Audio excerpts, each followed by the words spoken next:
escucharme bien y pueden ver la pantalla. Sí, sí se escucha. Ok, gracias. Bien, buenas tardes. Bienvenidos a este curso sobre farmacovigilancia y seguimiento farmacoterapéutico. Mi nombre es Christopher Dávila Espinosa, soy químico farmacéutico, actualmente residente del tercer año de farmacia clínica en el Hospital Nacional Guillermo Bernal de Irigoyen, y soy egresado de la maestría de Química Clínica de San Marcos, así también como de la carrera de Farmacia y Bioquímica de San Marcos.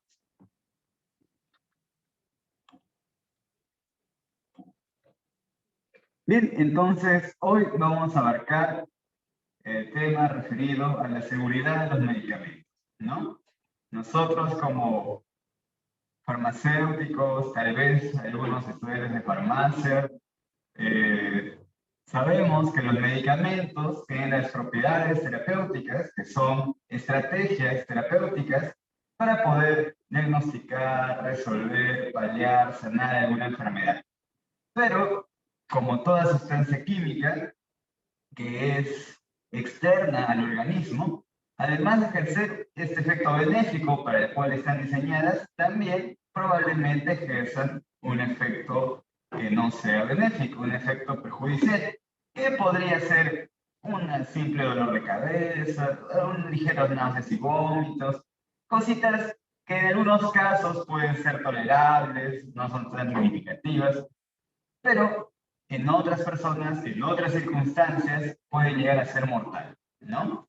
Si hay una persona que es alérgica a algún tipo de fármaco y no se sabía que era alérgico, entonces ¡pac!, puede haber una reacción de hipersensibilidad, un choque anafiláctico que puede llegar incluso a la muerte. Además, por ejemplo, el uso de antiinflamatorios, que es bastante común, ¿no? Uno tiene dolor de garganta, malestar general, toma un diclofenac, un Natronax, y al momento de que pasa el dolor, le alivia el dolor, pero ¿qué pasa si la persona sigue tomando y sigue tomando y sigue tomando y sigue tomando, automedicándose, sin supervisión médica, sin pruebas de laboratorio? Entonces, probablemente en algún momento el uso continuo de antiinflamatorios o le cause una úlcera gastrointestinal, o le cause insuficiencia renal, o le cause un evento cardiovascular, ¿no? Entonces, los medicamentos son una excelente estrategia para poder aliviar el dolor, para poder curar la enfermedad, pero si son mal usados, si no se usan adecuadamente en la indicación que debe ser, en el tiempo que debe ser y en el modo que debe ser, pueden ser muy dañinos.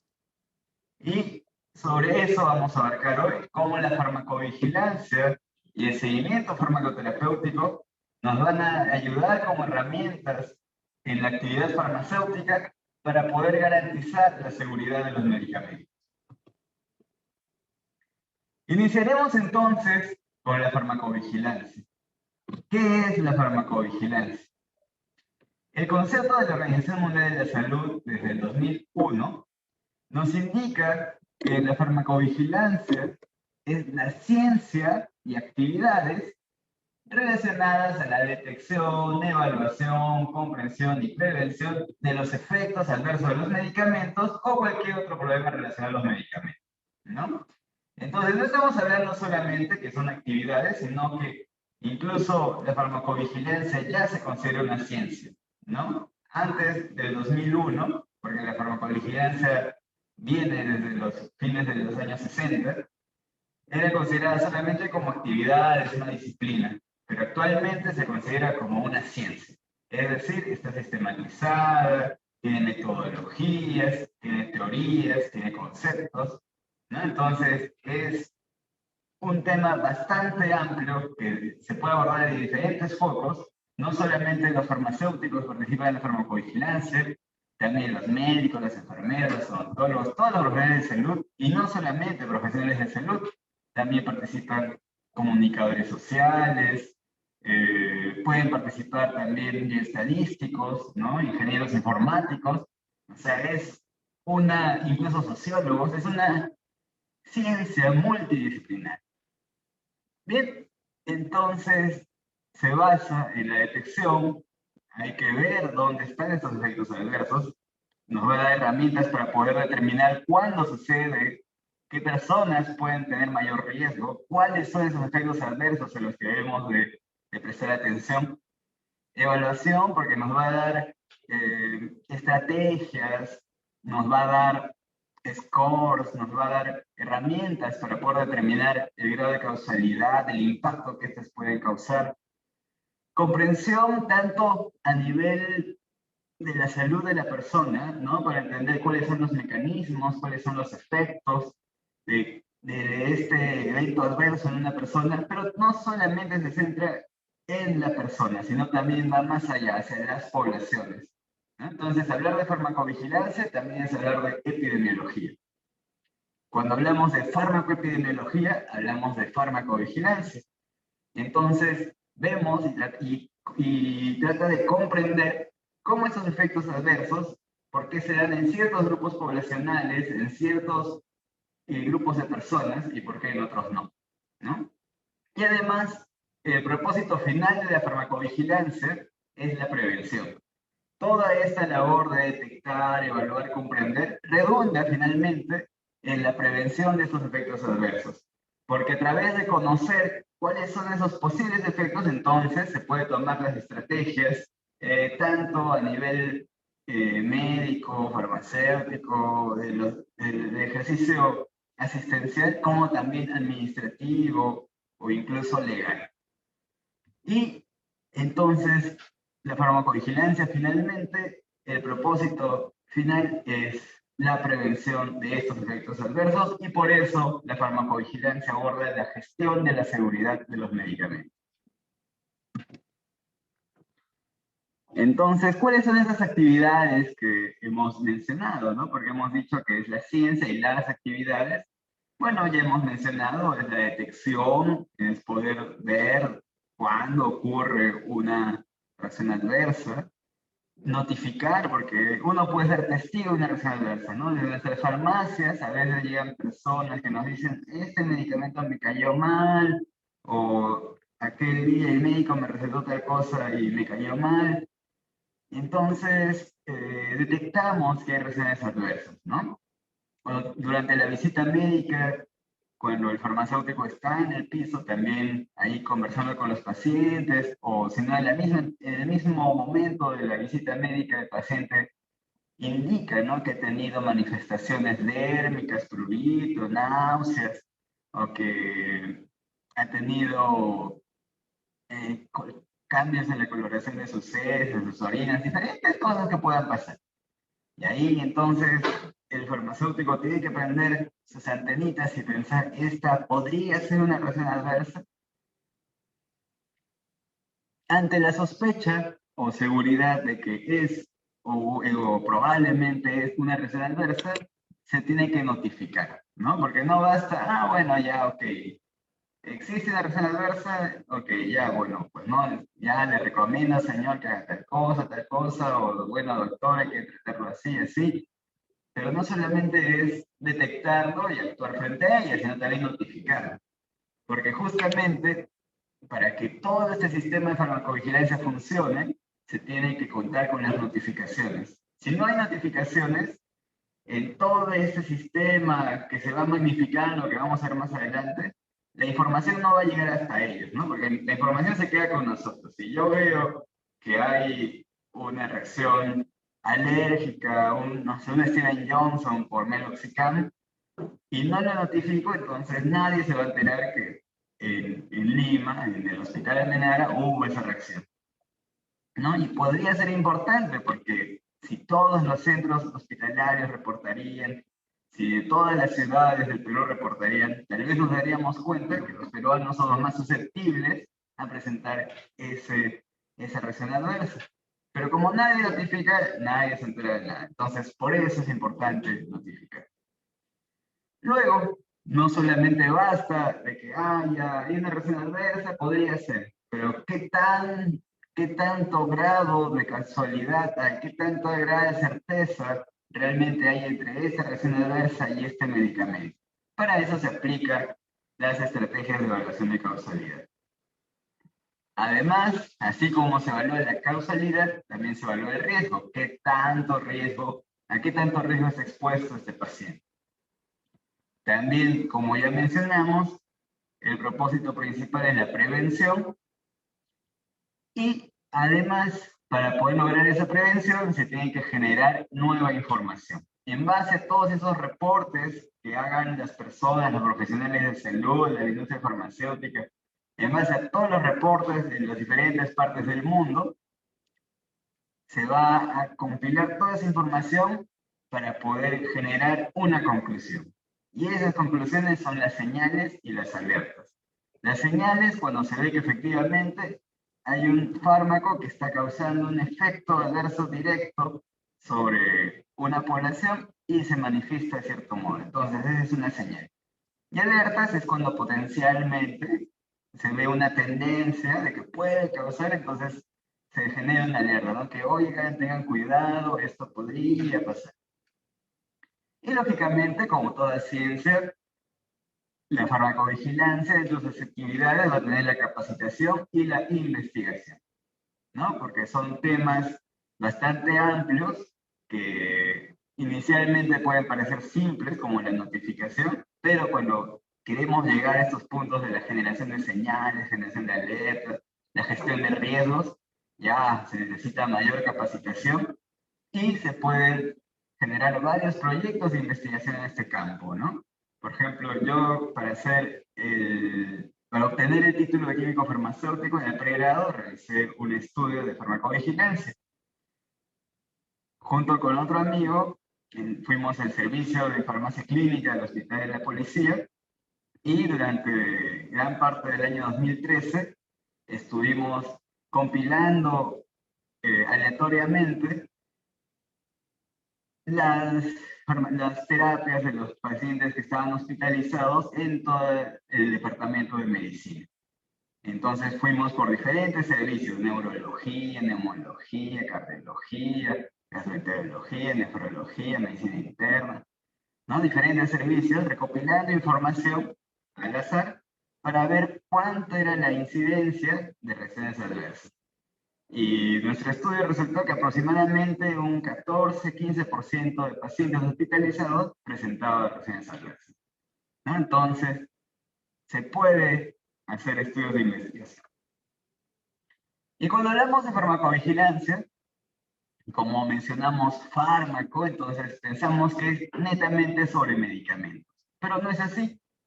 No solo se restringe a los medicamentos de síntesis química tales como los conocemos, ¿no? Que nuestra amoxicilina, que el alapril, que la vancomicina, que el allopurinol, ¿no? No solamente son los fármacos de síntesis química, también puede ser por productos herbarios, ¿no? Porque sabemos que hay varios, por ejemplo, hay encapsulados de valeriana, de ajo, de ginseng, ¿no? Hay productos herbarios. Suplementos alimenticios, es decir, los multivitamínicos, los productos dietéticos, productos hemoderivados, todos aquellos que provengan de compuestos sanguíneos, ¿no? Hay, por ejemplo, las albúminas, las inmunoglobulinas, estas. Luego los productos biológicos, como los anticuerpos monoclonales, los dispositivos médicos. Cuando hablamos de dispositivos médicos y la vigilancia de los dispositivos médicos, ahí ya hablamos de la tecnovigilancia, ¿no? Que también es parte, es su análogo, mejor dicho. Así como hay farmacovigilancia, tenemos tecnovigilancia, que es de dispositivos médicos, y si por ejemplo habláramos de productos cosméticos, también hablaremos de cosmetovigilancia, y si hablamos de los productos de laboratorio, hablaríamos de los reactivovigilancia. Entonces, como al final todos estos son compuestos químicos, tienen ese potencial efecto perjudicial y por eso hay que vigilarlos.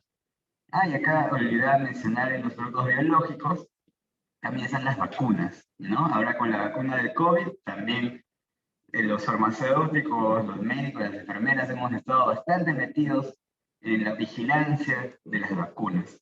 los reportes de los eventos supuestamente atribuidos a la vacunación e inmunización, los ESAL, ¿no? También ahí en el Hospital Almenara hemos estado allí con estas actividades.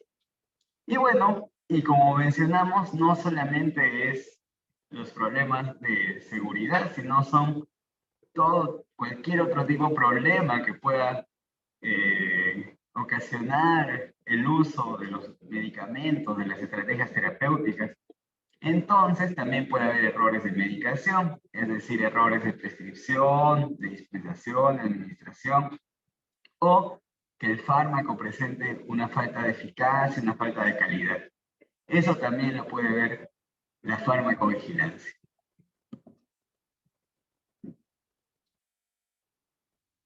Bien, entonces, como mencionaba, la farmacovigilancia en realidad es todo un sistema bastante amplio, que abarca la gran parte de países del mundo. Y digo la gran parte porque no es todos, porque son todos los que participan de la OMS.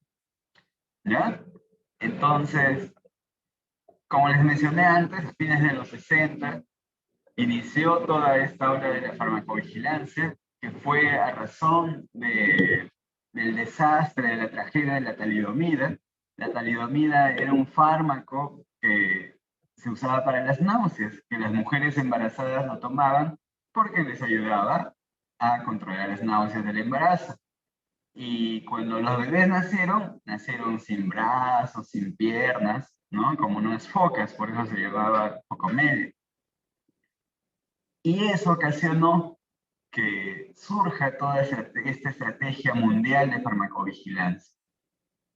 La Organización Mundial de la Salud, lógicamente, es la coordinadora, y este Centro Mundial de Farmacovigilancia, de monitorización de los fármacos, se encuentra en Suecia, en Uppsala, y por eso se llama Uppsala Monitoring Center. Y bueno, Perú es miembro de este sistema desde el 2002 y lógicamente es a partir de DIGEMIT, ¿no? DIGEMIT tiene en su estructura al Centro Nacional de Fármaco y Tecnovigilancia del Perú y este a su vez forma parte de toda esta red de farmacovigilancia mundial que se centra en Uppsala Monitoring Center. Todos nuestros reportes como profesionales de salud, de nuestros establecimientos de salud o de las farmacias, las boticas, los establecimientos farmacéuticos, todos los reportes llegan a DIGEMIT y luego DIGEMIT lo lleva hasta Uppsala, ¿no? Igual en todos los países. En Brasil, INVIMA lo lleva a Uppsala, la autoridad regulatoria de Colombia, de México, de Chile, de Argentina, todos, cada uno de sus países manda su información a Uppsala. Y en Uppsala es donde se compila todo. Entonces, si ustedes desean, también hay información pública, ¿no? El VigiBase. Si usted entra a la página web de Uppsala Monitoring Center, hay una parte que es el VigiBase. Y en ese VigiBase usted va a poder ver cuántas reacciones adversas se han reportado hacia cierto fármaco, ¿no? Entonces, por ejemplo, quiere ver las reacciones adversas para el ibuprofeno, ya pone ahí ibuprofeno y va a haber un montón de reacciones adversas y qué cantidad se han reportado desde en todo este tiempo que Uppsala está funcionando, ¿no? Entonces es bastante interesante esa información. Bien, eso es a nivel mundial, pero también en nuestro país tenemos nuestra organización del sistema peruano de farmacovigilancia. Como mencionaba, el coordinador, el punto central, el corazón de este sistema peruano de fármaco y tecnovigilancia es el Centro Nacional de Fármaco y Tecnovigilancia, que depende de la Autoridad Nacional de Medicamentos, que es DIGEMIT, ¿no? Y ellos, los de DIGEMIT, son los que coordinan directamente con Uppsala Monitoring Center. ¿Y cómo es esto? Entonces, como podemos ver aquí, hay diferentes actores en todo este sistema. Entonces, aquí estamos nosotros, ¿no? Los profesionales de salud, los establecimientos farmacéuticos, o sea, farmacias, boticas, farmacias, establecimientos de salud, que nosotros reportamos al Centro de Referencia Regional de Fármaco y Tecnovigilancia. Este centro de referencia regional son las DIRESAs, las GERESAs, o acá en Lima sería las DIRIS, ¿no?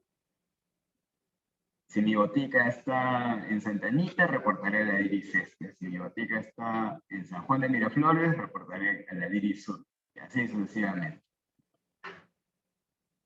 Además, los establecimientos de salud sin internamiento, pero que pertenecen a MINSA, ellos también reportan a la DIRIS, o si están en las regiones, ¿no? Por ejemplo, en Junín, en Huancayo, reportan a la DIRESA Junín. Igual, los establecimientos de salud con internamiento, ¿no? La diferencia, como vemos, es que cuando no hay internamiento, solamente hay una persona responsable de fármaco y tecnovigilancia, que generalmente es el farmacéutico, pero también puede ser un médico, una enfermera, eso no hay problema, ¿no? Pero por lo general es un farmacéutico.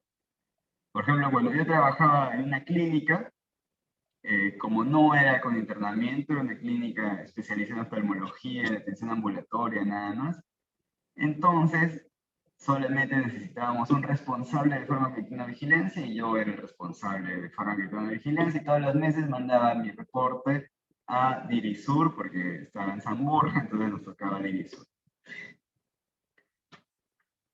Los establecimientos de salud con internamiento, o sea, los hospitales regionales, los hospitales nacionales de MINSA, también reportan a las DIRESAs, a las DIRIS, a las GERESAs, ¿no? Al que le corresponde. Y este a su vez reporta a DIGEMIT. Pero también tenemos otros participantes. Que aquí, por ejemplo, están los titulares de los registros sanitarios y del certificado de registro sanitario, sea de industria farmacéutica, ¿no?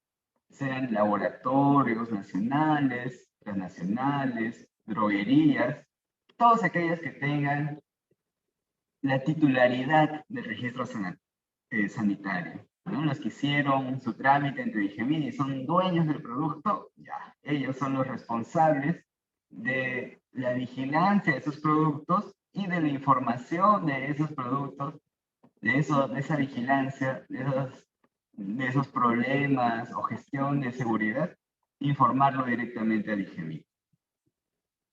Mientras que los hospitales o establecimientos de salud que no cuenten con internamiento o aquellos que sí cuenten con internamiento, ¿no? Y aquí ya estamos hablando de otras instituciones, por ejemplo, de las Fuerzas Armadas, o sea, el Hospital de la Marina de Guerra del Perú, el Hospital de las Fuerzas, del Hospital Militar, el Hospital de la FAP, o el Hospital de la Policía, o los hospitales de salud, sean tanto sus centros hospitalarios como tal, ¿no? Los de nivel 3, nivel 2, como aquellos periféricos, nivel 1, que no tienen internamiento, todos ellos reportan a su centro de referencia institucional.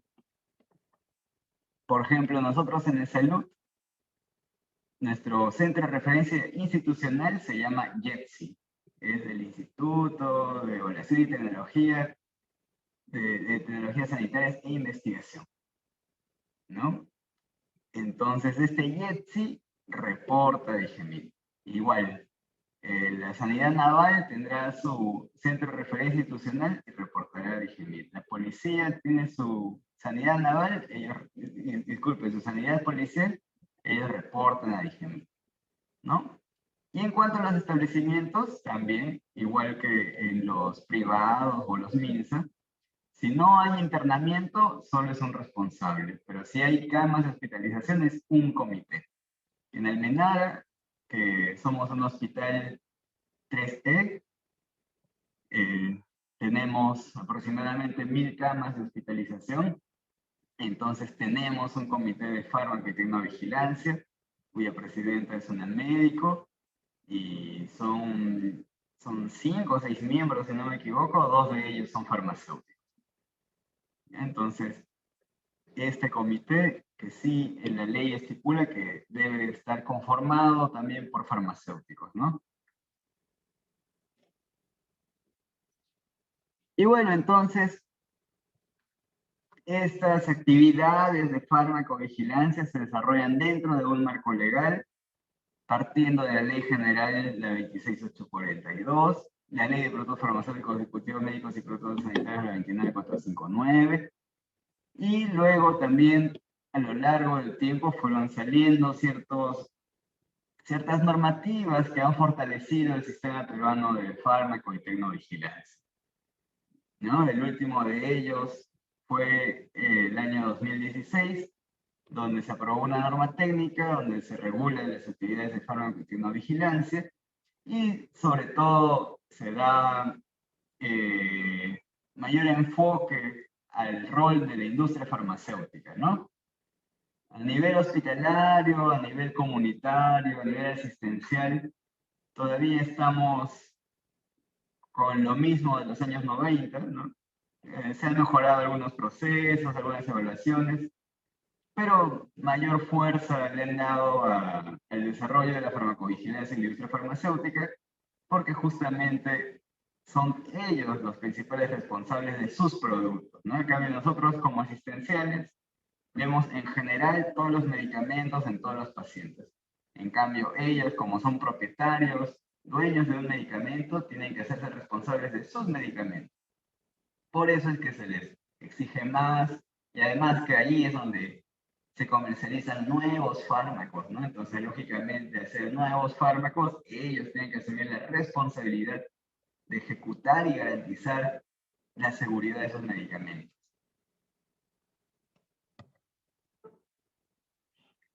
También es súper importante recordar o recalcar que este asunto de la farmacovigilancia no es que, bueno, haré farmacovigilancia si me da la gana, si me acuerdo, o bueno, no sé cómo hacer, así que no haré nada.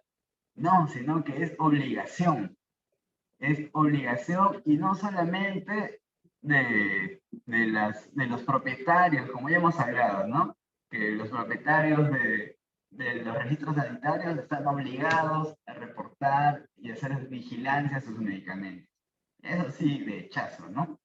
Pero también es obligación del profesional y de los establecimientos de salud en todo ámbito que desarrollen su actividad profesional, reportar a las entes correspondientes las sospechas de los eventos adversos, ¿no? Entonces, es nuestra obligación como profesionales de salud de poder reportar todo esto, porque al final la suma de todos esos reportes, como ya hemos mencionado, nos va a dar información que va a poder garantizar la seguridad del uso de estos medicamentos, dispositivos médicos, productos sanitarios.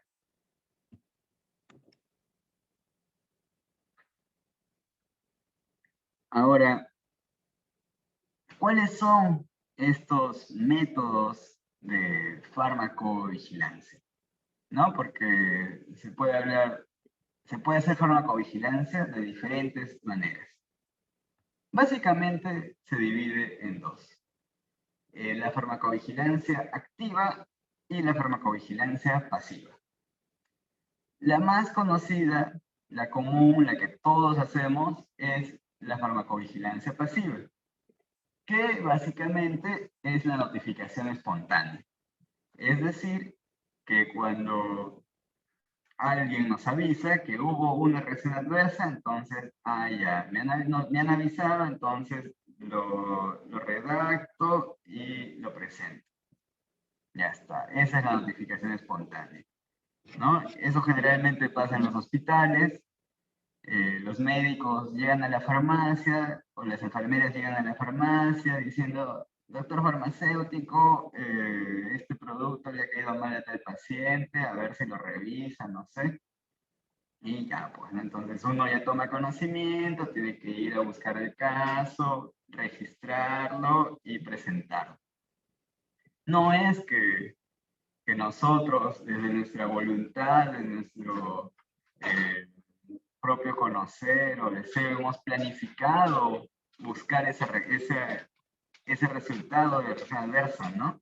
Sino que alguien nos avisó. O hubo otros profesionales de salud, o el mismo paciente, cuando llega a la farmacia también puede avisar que ha tenido una reacción adversa, ¿no? Entonces, por eso es que es un método pasivo, porque esperamos que todo eso llegue a nosotros. Y lo que hacemos es levantar este reporte de sospecha de reacción adversa, ¿no? La hoja amarilla, la famosa hoja amarilla.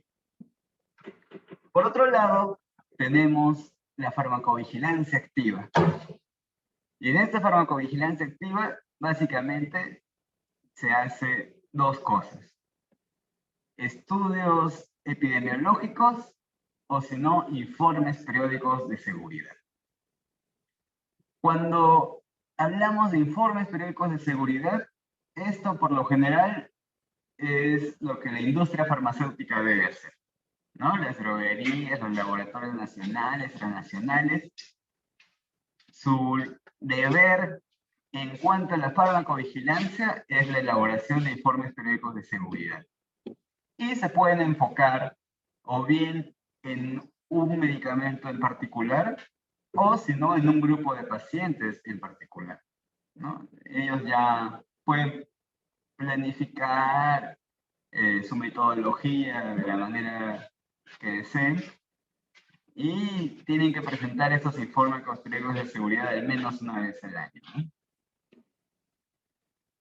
Luego están los estudios epidemiológicos, que esto por lo general se aplica por los profesionales de salud, a los establecimientos de salud, que consiste en organizar estudios epidemiológicos.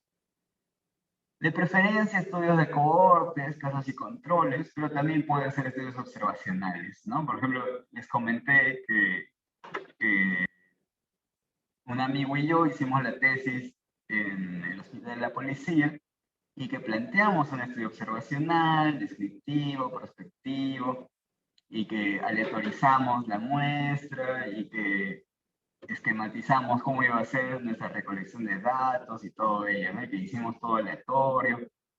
Entonces, ese es un estudio epidemiológico, ¿no? Pero era un estudio observacional descriptivo nada más. En cambio, cuando hablamos de los estudios de cohortes, de casos y controles, ya estamos hablando de que se va a evaluar dos grupos, ¿no? O bien partimos de dos grupos distintos, uno expuesto al fármaco, otro no expuesto al fármaco, para ver si realmente hay una diferencia en esa aparición de reacciones adversas, o si partimos ya de la reacción adversa en sí misma y nos vamos para atrás de este evento clínico y vamos para atrás para ver quiénes consumieron, o sea, los casos, y quiénes no consumieron, o sea, los controles, ¿no? Entonces, ya estamos hablando de otro aspecto y que aquí sí el investigador, el profesional de la salud, necesita buscar información activamente, no está esperando a que le llegue una notificación, que alguien le avise y le diga, oye, por si acaso, en el piso de urología, en la cama 23, ha habido una reacción adversa a toxilosina, ¿no? O sea, no se espera eso, sino que parte de la voluntad de uno.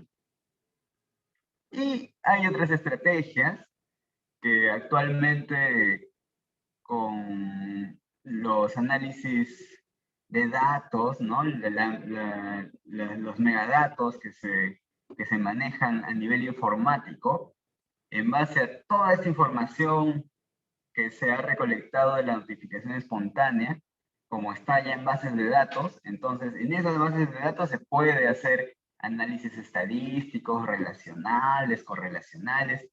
Ese también es un método activo de buscar más información. Entonces, esas son otras estrategias de la farmacovigilancia activa. En conclusión, por lo general, hacemos farmacovigilancia pasiva, lo cual no es malo, lo cual es bueno, porque eso también alimenta al sistema, alimenta la información, pero definitivamente, ¿no? Hacer farmacovigilancia activa es mucho mejor, pero también demanda presupuesto, demanda tiempo, demanda capacitación, que a veces no tenemos. Entonces, por lo menos, si hacemos farmacovigilancia pasiva, y si al menos también, por ejemplo, nosotros en el residentado farmacéutico, pasamos visita todos los días con los médicos, entonces hacemos seguimiento farmacoterapéutico. Y a través del seguimiento farmacoterapéutico encontramos reacciones adversas. No es en sí mismo farmacovigilancia activa, tampoco no es algo tan pasivo, ¿no? Pero al menos está aquí como en ese intermedio. Pero bueno, ¿no? Al menos nos da esa oportunidad de encontrar activamente estas, eh, esta, esta evidencia de las reacciones adversas.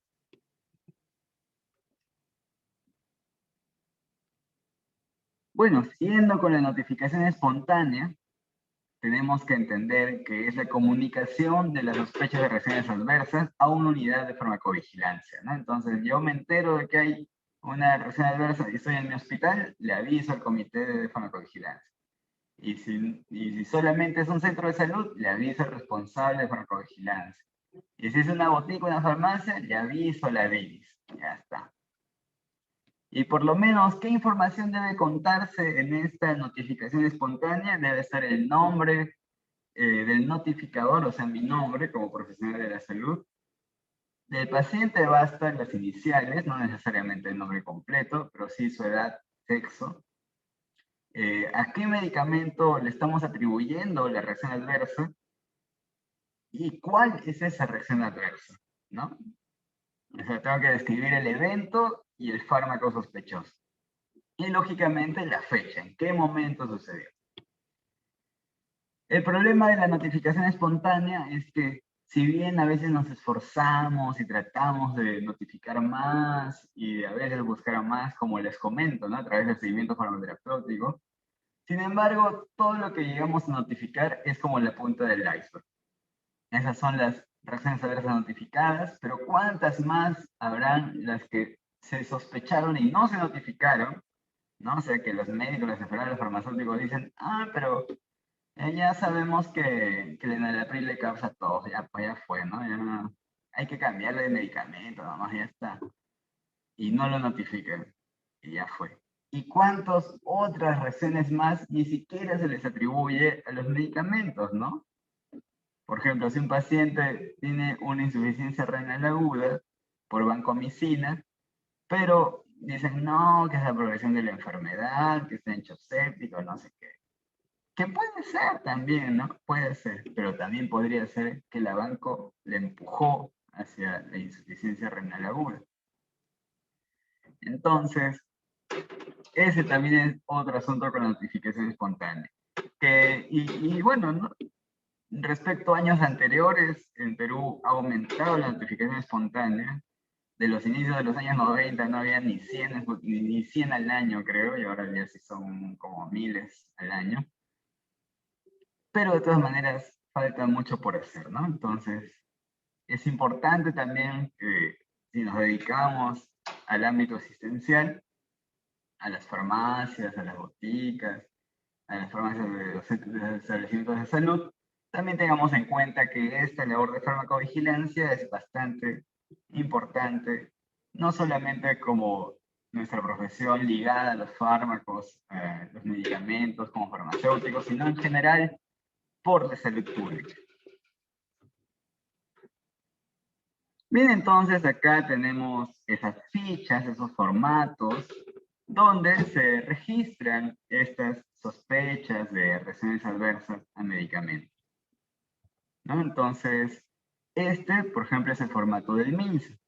Si ustedes entran a la página web de Digemit, o si no, simplemente en Google ponen, ¿no? Ficha, reacción adversa, Digemit, ya está, y les sale el PDF. Y bueno, como pueden observar,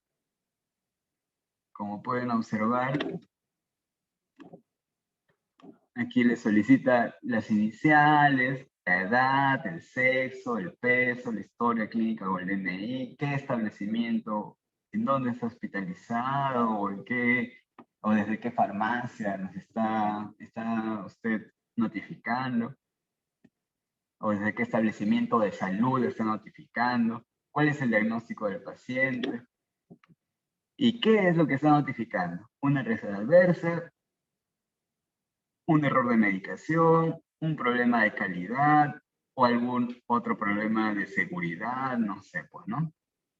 Tiene que describir paciente, mujer de 53 años, con diagnóstico de infección de tracto urinario recurrente, en tratamiento con ceftriaxona, se añade metamizol 1 gramo cada 8 horas, cursa con,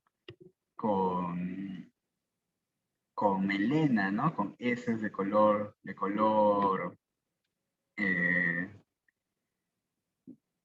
de color ocre, ¿no? Así como el petróleo, negro, negro brillante. Cursa con melenas, cursa con dolor abdominal, la hemoglobina en descenso, entonces se sospecha úlcera gastrointestinal por metamizol. Ya está, eso, todo eso tendría que estar descrito en este cuadrito, ¿no? Ahí, cuándo inició, cuándo terminó, si la reacción fue leve, moderado, grave, ya vamos a ver a qué nos referimos con leve, moderado, grave.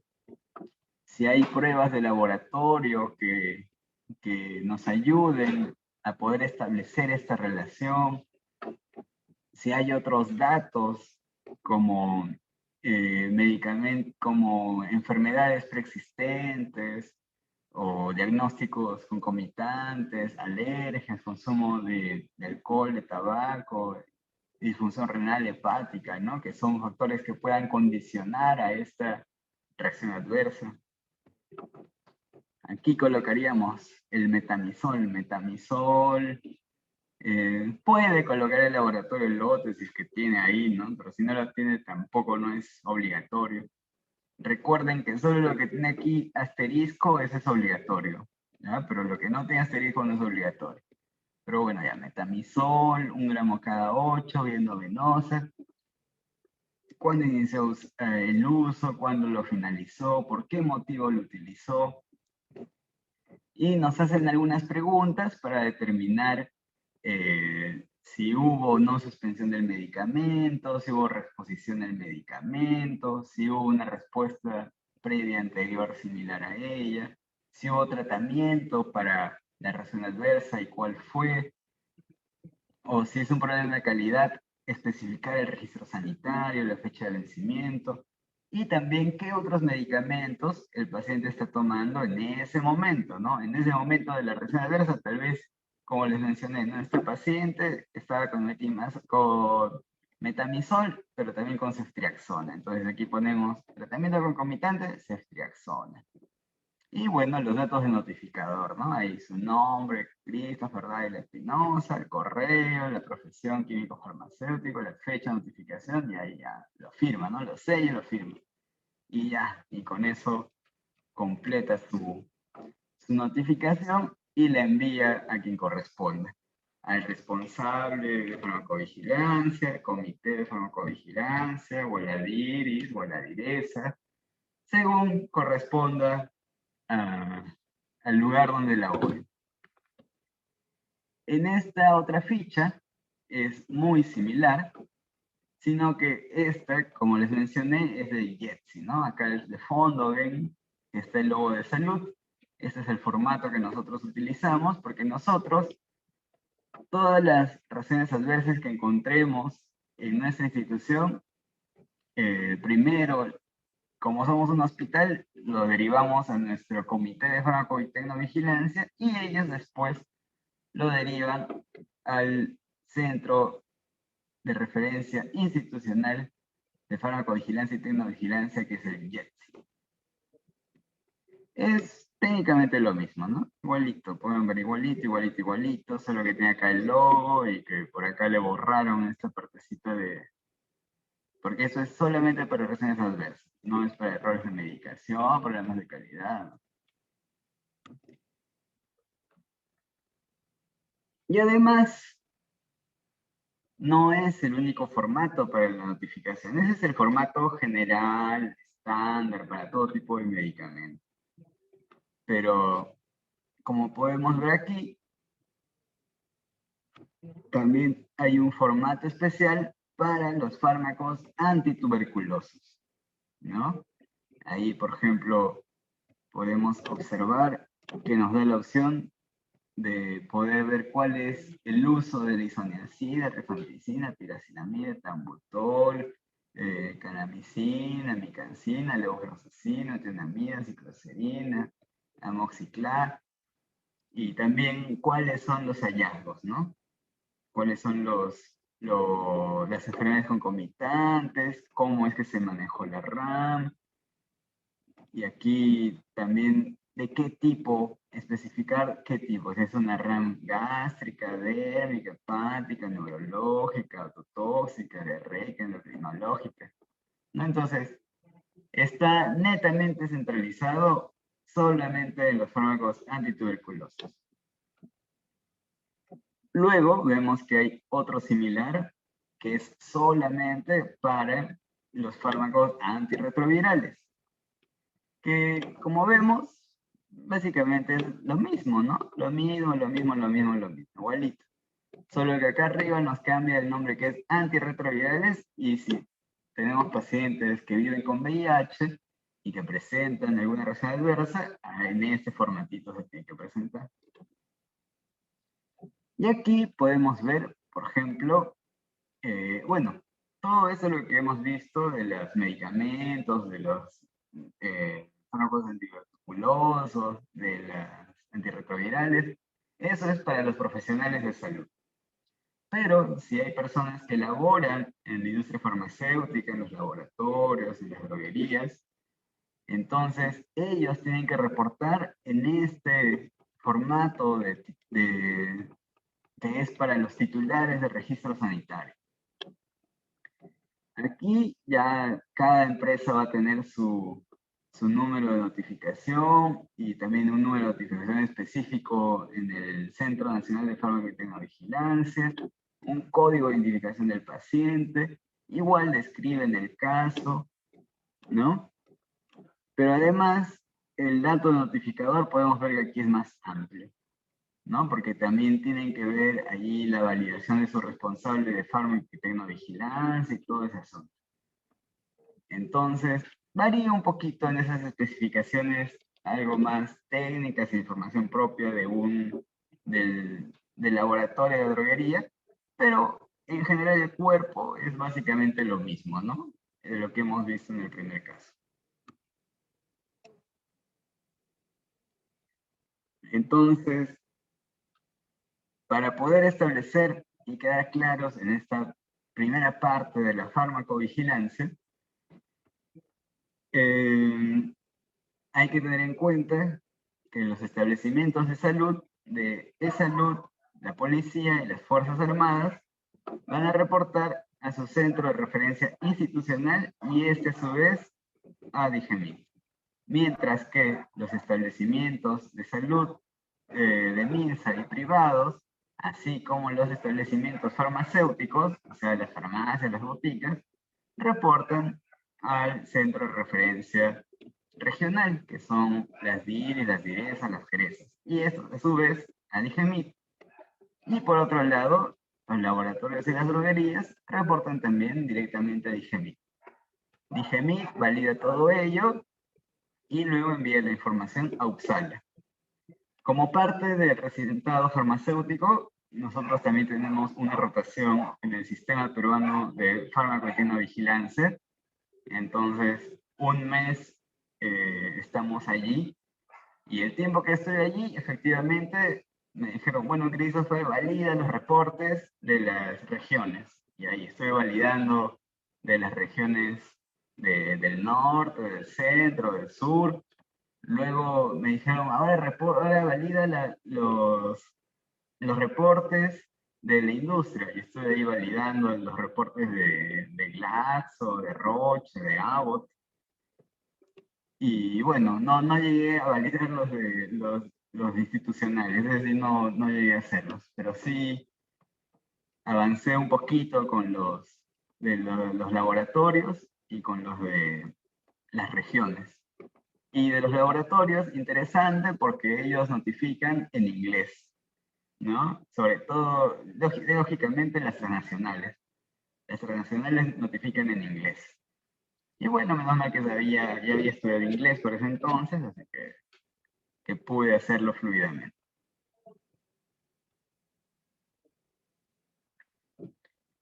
Ok, entonces, todo este asunto de farmacovigilancia aborda estos problemas de seguridad que son las reacciones adversas a medicamentos.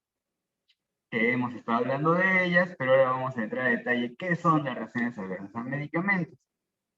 Y puede ser cualquier efecto perjudicial después de haber sido administrado el medicamento a las dosis normales utilizadas para la profilaxis, el diagnóstico, el tratamiento u otra enfermedad, ¿no? Entonces, aquí clave es que, lógicamente, va a ser un efecto perjudicial, por eso es una reacción adversa, pero siempre es importante tener en cuenta que han sido dosis normales utilizadas. Porque si son dosis mayores, lógicamente que va a ser mal, ¿no? Eso es lógico. Pero eso ya es una toxicidad, es otra cosa. Pero cuando son a dosis normales, entonces estamos hablando de las reacciones adversas. Estas se pueden clasificar de 4 tipos, según su mecanismo de acción, según su grado de gravedad, según la relación de causalidad o según la afectación de los órganos y sistemas. Entonces, según el mecanismo de acción, como podemos ver aquí, se clasifican en A, B, C, D, E y F. Incluso algunos dicen que se clasifica en G. O sea, según algunos hay todavía esa categoría aún mayor. Cuando nos referimos a las A, bueno, como pueden ver, ¿no? Aquí sea A, sea B, sea C, sea D, todas dependen de un acrónimo. El A corresponde a este nombre de aumentada, aumento. Esto significa que esta reacción adversa es dependiente de la concentración. Es decir, mientras más fármaco disponible haya, lógicamente va a causar esta reacción adversa, ¿no? Son reacciones adversas que son predecibles, o sea, se espera que sucedan, y ocurren y son del 85 al 90% de todas las reacciones adversas. O sea, la gran mayoría de reacciones adversas siempre son aumentadas, son dependientes de la concentración. Por otro lado, tenemos las tipo B, que son B de bizarras. Bizarras porque suceden así, bruscamente. Y estas no dependen de la dosis, sino dependen de las características propias del paciente. Por eso depende de la respuesta del paciente, no del efecto del fármaco.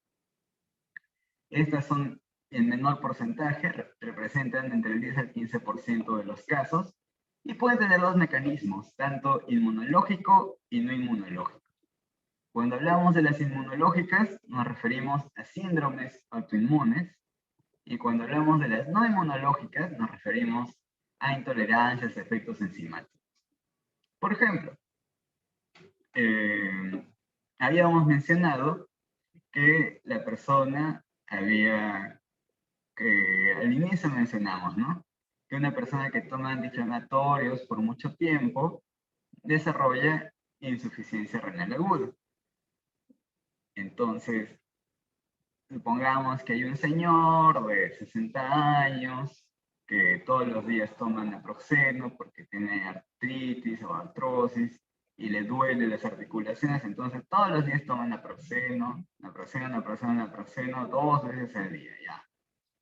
Y al cabo de 3 meses de tomar todos los días naproxeno, empieza a orinar menos, se empieza a hinchar las piernas, ¿no? Entonces, el paciente está con una insuficiencia renal aguda. Y eso ha dependido del fármaco, ¿no? Porque podemos ver que se ha ido acumulando el fármaco, que ha ido causando degeneración a lo largo del tiempo, y por eso depende del fármaco y no del paciente, y es una reacción aumentada.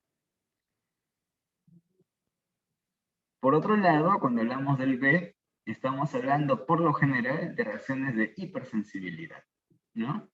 Entonces, un paciente que llega a la farmacia y quiere que se le aplique penicilina y encima ni siquiera tiene receta médica, ¿no? Sino que quiere que se le aplique penicilina o en todo caso allí alguien en la farmacia le recomienda, lo cual está mal porque los farmacéuticos no recomendamos antibióticos, podemos recomendar otras cosas pero no antibióticos. Y encima, no solamente le recomiendan, sino que le aplican la ampolla en la farmacia. Ya, bueno. ¿Y qué pasa? Al cabo de unos minutos, empieza con rash, ¿no? Empieza ahí en la cara, se vuelve roja, se le infla en la cara, debajo de los párpados, se le angioedema, se le cierra la garganta, no puede respirar bien, un choque anafiláctico. Ya, ok. Entonces, eso ocurre a los minutos, ¿no? No como en el otro caso que ocurre a los días, a las semanas, sino ocurre a los minutos. Por eso es bizarro, porque ocurre así, inesperadamente, no es predecible. Y a la vez, como mencionamos, hay dos mecanismos, inmunológico y no inmunológico. Inmunológico es cuando participa todo el sistema inmune, ¿no? Por ejemplo, la anafilaxia es una respuesta inmunológica porque hay liberación de compuestos inmunológicos, de mediadores de inflamación y todo ese asunto. Pero cuando nos referimos al no inmunológico, estamos haciendo referencia a la intolerancia. Por ejemplo, cuando un paciente consume amoxicilina, ¿ya? Amoxicilina. Entonces consume amoxicilina un día, no le pasa nada. Consume amoxicilina 2 días, tampoco le pasa nada. Al tercer día empieza a darle picazón. Al cuarto día ya tiene rash. Y al quinto día tiene angioedema.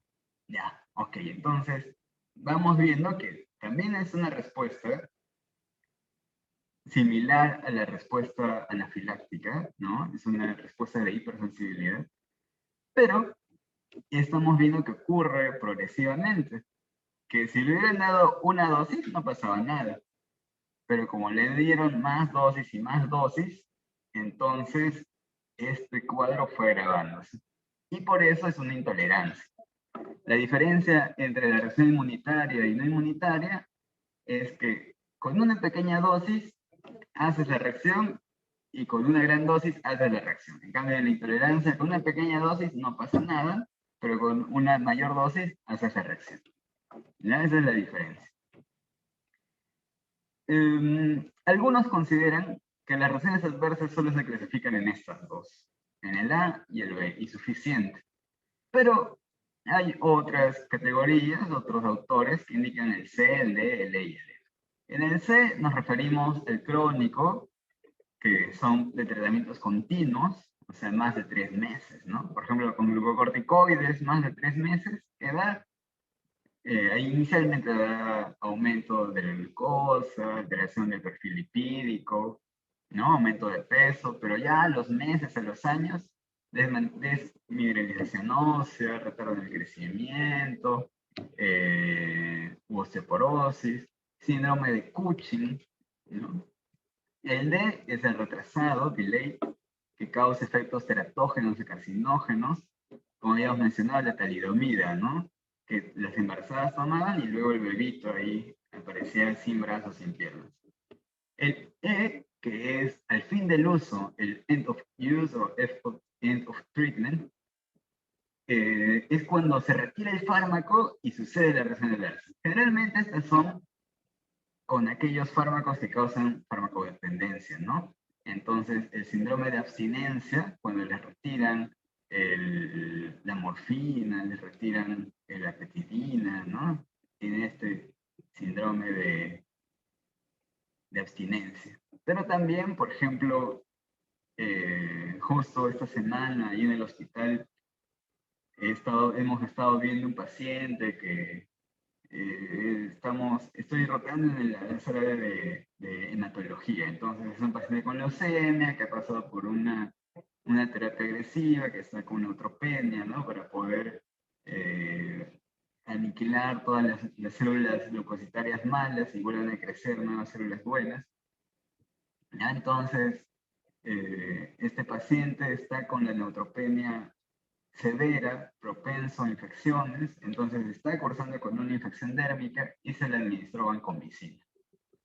Estuvo 7 días con vancomicina, se culminó la vancomicina y al culminarse la vancomicina se le encendió el rash, que generalmente es ocasiona al inicio más bien, ¿no? El segundo, a las horas de la primera infusión. Y por lo general es debido a que se está infundiendo muy rápido, el síndrome de hombre rojo, que es en realidad una RAM-B. Pero en este caso, y hay descripciones de casos, ¿qué puede suceder al final del tratamiento? Se suspende el tratamiento y se da ese rash. Y aparentemente es eso. O el F, que también puede ser por el fallo terapéutico, ¿no? Porque el paciente está tomando mal el medicamento, entonces lógicamente al tomarlo mal le va a causar una reacción adversa. Y el G, como les decía, es el genético, que menciona que hay personas que tienen ciertas modificaciones, ciertos polimorfismos que los hacen más susceptibles a los eventos adversos. Bueno, según la gravedad, se divide en tres: leve, moderado y grave. Leve es que, bueno, son síntomas fácilmente tolerados, náuseas, cefaleas, ¿no? Que no necesitas tomar ningún medicamento, ni suspender los medicamentos, nada. O sea, algo que pasa nada más. Moderado es cuando sí te molesta, interfiere con tus actividades, necesitas tratamiento, puede que necesites suspender ese medicamento, puede que necesites atención médica, ¿no? Entonces, esto ya es algo más significativo, ¿no? Por ejemplo, ya las náuseas es leve, pero los vómitos ya sí es moderado, ¿no? Porque ya estás ahí vomitando y necesitas o suspender o si no, tomar un antiemético. Y grave es cuando pone en riesgo la vida, cuando limita la vida y además puede causar la muerte, necesita la hospitalización o prolonga la hospitalización, causa invalidez o incapacidad permanente o significativa, causa alteraciones o modificaciones en el recién nacido o contribuye directa o indirectamente a la muerte, ¿no? Ahí hablamos de una razón adversa grave que conlleva la muerte. Eso sí es grave o que a una discapacidad significativa, ¿no? En realidad, yo creo que hasta ahora no he visto ni una razón adversa grave. A lo mucho he visto moderadas. Pero graves, no, sí he visto graves. Una vez, cuando trabajaba en el Hospital 2 de Mayo, vino una señora que era alérgica a los AINES, fue a un hospital, a un centro de salud. Fue a un centro de salud por una ITU, le indicaron ceftriaxona y para el dolor le indicaron ketorolaco. Y se aplicó el ketorolaco y a la noche estaba en emergencia porque estaba ahí con rash, con anafilaxia, ¿no? Y después la piel se empezó a descamar, ¿no? Su pielcita se empezó a descamar y resultó que era un Steven Johnson. Y vimos cómo progresaba ese Steven Johnson, ¿no? Lógicamente ahí fue full hidratación y y atentos a que si evolucionaba más, porque el Steven Johnson puede evolucionar a la necrólisis epidémica tóxica, y eso sí es más fulminante. El Steven Johnson compromete solamente hasta un 30% de superficie corporal, en cambio la necrosis epidémica tóxica del 50-70%. Entonces, lógicamente le causó la hospitalización, pudo haber puesto en peligro la vida de la paciente, porque si no se trataba llegaba a una NET y fácil fallecía. Y esa sí fue una reacción adversa seria. Bueno, entonces las serias son las graves y las no serias las leves y moderadas.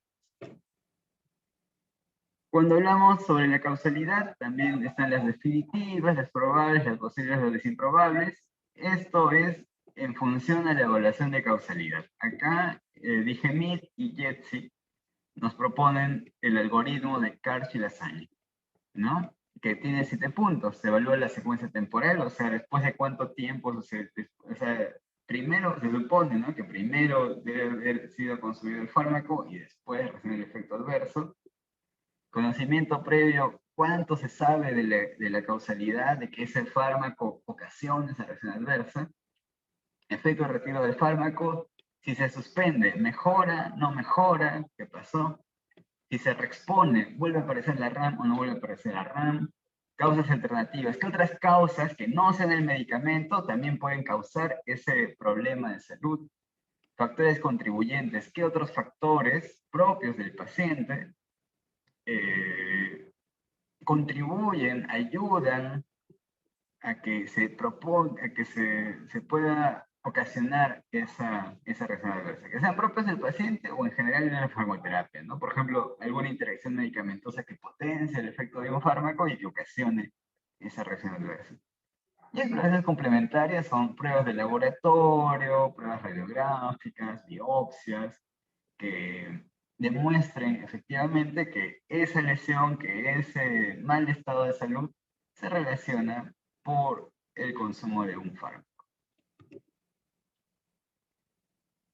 La OMS clasifica las reacciones adversas por órganos y sistemas, ¿no? Ahí tienen diferentes codificaciones que se afecta la visión, que se afecta el tracto, son trastornos cardiovasculares o congénitos o del sistema inmunológico.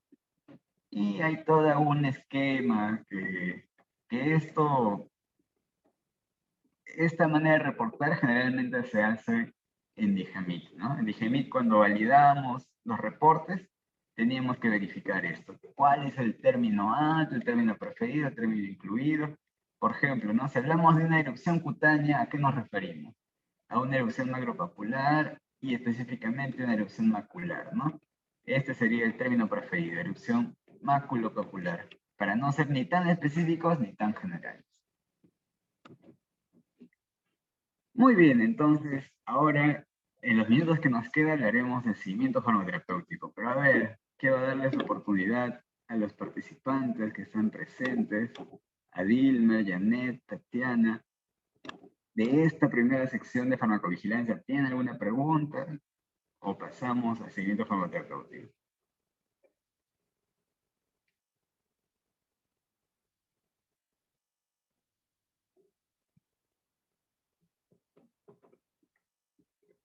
Tatiana, Janet, Dilmer, díganme ustedes.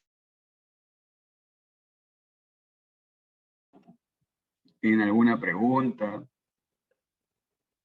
¿Algún comentario sobre esta primera parte de farmacovigilancia?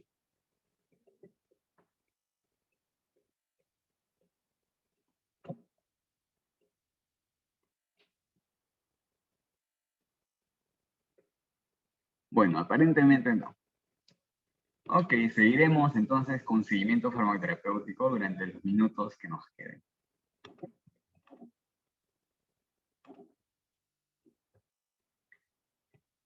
¿Qué es el seguimiento farmacoterapéutico? Es el acto profesional en el que el químico farmacéutico orienta y supervisa al paciente en relación al cumplimiento de su farmacoterapia mediante intervenciones farmacéuticas dirigidas a prevenir, identificar y resolver los problemas relacionados a medicamentos.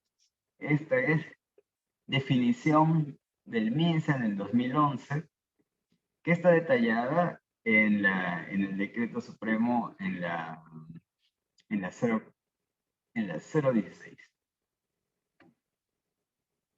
Entonces, como podemos ver, el seguimiento farmacoterapéutico, lógicamente, ¿no? Es una actividad propia del farmacéutico. No va a ser una actividad del médico, del nutricionista, de la enfermera, del biólogo. No, pues no, es seguimiento farmacoterapéutico porque es del farmacéutico. ¿Y qué es lo que hacemos nosotros los farmacéuticos en esta actividad? Vamos a orientar y supervisar a nuestro paciente. Entonces, vamos a brindarle información y vamos a estar allí, cerca a él, para poder evaluar cómo es su uso y su cumplimiento del uso de sus medicamentos. Y para poder lograr ello, vamos a plantear intervenciones farmacéuticas. Intervenciones farmacéuticas, lógicamente, hacia nuestro paciente, hacia el cuidador de nuestro paciente, hacia el médico de nuestro paciente, hacia la enfermera, el enfermero de nuestro paciente. O sea, es una intervención farmacéutica que va a los diferentes puntos que cubren al paciente, ¿no? Porque finalmente nuestro centro de ser, nuestro objetivo final como profesionales de salud es nuestro paciente. ¿Y qué queremos hacer con esas actividades? Prevenir, identificar y resolver los problemas relacionados a medicamentos. ¿Y qué es esto de problemas relacionados a medicamentos? Son problemas de salud, o sea, son situaciones clínicas, resultados clínicos que experimenta el paciente como resultado clínico negativo derivado de la farmacoterapia. Es decir, los medicamentos han causado un resultado clínico negativo. Ojo, no significa solamente las reacciones adversas, porque lógicamente, ¿no? Las reacciones adversas van a ser un resultado clínico, pero no es el único. Así que, en cierta manera, la farmacovigilancia nos va a ayudar a enlazar el seguimiento farmacoterapéutico a través de los problemas de seguridad. Pero también tenemos problemas de efectividad y problemas de necesidad.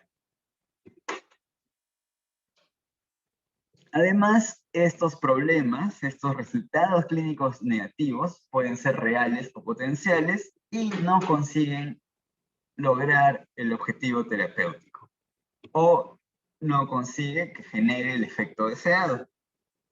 Y por ello es necesario que los detectemos, que los evaluemos, que los resolvamos y que los previnamos. A lo largo del tiempo ha habido diferentes clasificaciones de los problemas relacionados a medicamentos. El modelo americano con Cipoll de la Universidad de Minnesota a fines de los 90 consideró 4 tipos de PRMs: los de necesidad, efectividad, seguridad y de cumplimiento o conveniencia. Los de España, igual el mismo año, consideraron solamente 3: necesidad, efectividad y seguridad. En el segundo consenso de Granada hubo una pequeña modificación a sus criterios respecto a la seguridad, pero igual en general quedó técnicamente lo mismo. Y en 2007 hubo un tercer consenso de Granada que se cambió este nombre de PRM, problema relacionado al medicamento, a RNM, resultado negativo a la medicación. Que los españoles lo manejan así, pero tal como ven ustedes, en nuestra normativa peruana del año 2011, todavía lo denominamos PRM, problema relacionado al medicamento. Estos PRMs, según el segundo consenso de Granada, que es generalmente el consenso al cual la mayoría de establecimientos de profesionales aquí en Perú se rigen, no todos, otros siguen el modelo americano, el de Minnesota, pero generalmente se usa el de Granada y tenemos estos 6: 2 de necesidad, 2 de efectividad, 2 de seguridad. Cuando hablamos del PRM1 es que el paciente sufre un problema de salud porque no recibe el medicamento que necesita. Por ejemplo, un paciente que es hipertenso, pero por alguna razón el médico, no sé, se habrá olvidado, no se dio cuenta que era hipertenso, recién lo está conociendo el paciente, qué sé yo, pero no le recetó el antihipertensivo y el paciente cree que no lo necesita tomar porque el médico no lo recetó. Entonces el farmacéutico se da cuenta y le dice, señor, señora, usted necesita tomar su antihipertensivo, además su presión está volando, está en 160/90. Así que necesita tomar su antihipertensivo, vaya y dígale a su médico que le prescriba o proporciónenme el número de su médico y yo le digo que le prescriba. Y ya, no, así se tiene que solucionar. En el PRM2 es un problema de salud porque el paciente recibe un medicamento que no necesita. Por ejemplo, esto a veces pasa cuando hay problemas de salud mal diagnosticados, o si no, también a veces pasa por la automedicación, ¿no? Generalmente pasa por la automedicación, porque hay personas que quieren consumir antibióticos, pero tienen un resfriado, tienen un virus. Y lógicamente el antibiótico no le va a hacer nada al virus, ¿no? Entonces estamos ante un PRM2.